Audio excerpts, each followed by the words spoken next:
8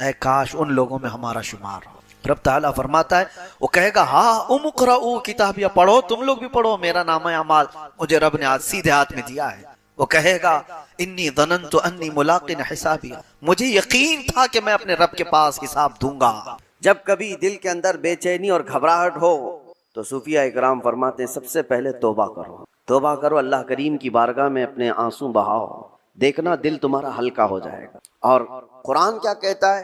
قرآن یہ کہتا ہے جو ایمان والے لوگ ہیں ان کے دلوں کا اطمینان اللہ کے ذکر سے ہوتا ہے۔ الا بذکر اللہ تطمئن القلوب، آگاہ ہو جاؤ، اللہ کے ذکر سے دلوں کو سکون ملتا ہے۔ اور یہاں حال یہ ہے کہ جو ایمان والے ہیں وہ مہینوں ہو جاتا ہے اللہ کا ذکر نہیں کرتے، تو پھر دل کو انہوں نے بے چین ہی تو رکھا ہے، دل کو غذا نہیں دی ہے، دل کو ایسی آوارہ چھوڑ رکھا ہے۔ ارے میاں، جسم کو صبح سے لے کر رات تک کھانا نہ دو تو یہ نڈھال ہو جاتا ہے، چکر آنے لگ جاتے ہیں۔ اگر 2-3 دن کھانا نہ دیا جائے تو جسم تو ختم ہی ہو جاتا ہے۔ تو جب جسم کمزور ہوتا ہے بغیر غذا کے تو دل بھی کمزور ہوتا ہے بغیر غذا کے، اور دل کی غذا ہے اللہ کا ذکر۔ اللہ کا ذکر جب جب ہو تو یہ دل کو پاورفل بناتا ہے، دل کے اندر مضبوطی آتی ہے۔ 2 چیزیں خاص کر لیں اپنی زندگی میں، ایک استغفار کثرت سے، استغفر اللہ ربی من کل ذنب واتوب الیہ، بیٹھتے اٹھتے جس وقت بھی ہو استغفار کثرت سے کرو کہ توبہ کرنا ہے۔